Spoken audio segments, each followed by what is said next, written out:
স্বয়ং খালেদা জিয়া। এই ব্যর্থ প্রধানমন্ত্রী ঘূর্ণিঝড়ের পর উপকূলীয় এলাকায় গিয়ে বলেছেন সতর্ক সংকেত না মানায় নাকি মানুষ মারা গেছে। এখন প্রশ্ন হলো, নৌবাহিনীর জাহাজেও কি সতর্ক সংকেত পৌঁছেনি? প্রতিরক্ষা মন্ত্রণালয়ের দায়িত্ব ছিল খালেদা জিয়ার, তাহলে এই ব্যর্থতার জন্য খালেদা জিয়ারও পদত্যাগ করা উচিত ছিল নাকি?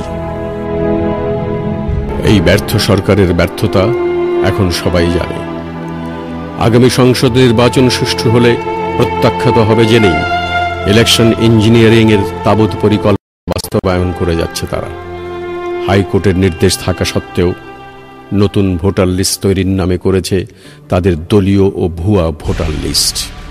বিএনপির একসময়ের আন্তর্জাতিক বিষয়ক সম্পাদক এবং বিএনপি সরকার থেকে সুবিধাপ্রাপ্ত বিচারপতি কে এম হাসানকে তত্ত্বাবধায়ক সরকারের প্রধান উপদেষ্টা বানানোর জন্য সংবিধান সংশোধন করে বিচারপতিদের চাকুরির বয়স 2 বছর বৃদ্ধি করেছে। কিন্তু বাংলার মানুষ এর প্রতিবাদে জেগে উঠেছে। আওয়ামী লীগ বারবার চেষ্টা করেছে সংসদে গিয়ে কথা বলতে, কিন্তু বিরোধী দলের পক্ষ থেকে দেয়া 2511টি নোটিশ এবং 922টি প্রশ্নের একটিও গৃহীত হয়নি। বিরোধী দলীয় নেত্রীর মাইক বন্ধ করে দেয়া হয়েছে 86 বার। বিপর্যস্ত দেশের মানুষের অধিকার আদায়ের লক্ষ্যে জননেত্রী শেখ হাসিনার নেতৃত্বে বাংলাদেশ আওয়ামী লীগ সহ 14 দল আন্দোলন করছে।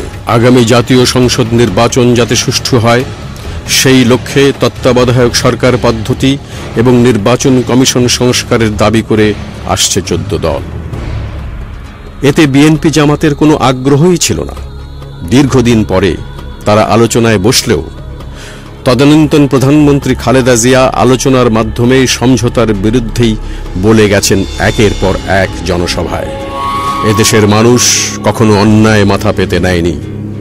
মানুষের সম্মিলিত দাবি মুখে বিচারপতি কে এম হাসান ক্ষমতা গ্রহণে অপারগতা প্রকাশ করায় আন্দোলনের প্রাথমিক বিজয় অর্জিত হয়েছে। চূড়ান্ত বিজয়ের লক্ষ্যে আজ জেগে উঠেছে মানুষ। ব্যালটের মাধ্যমে বিএনপি জামাতের অপশাসনের বিরুদ্ধে জবাব দেবে বাংলাদেশ।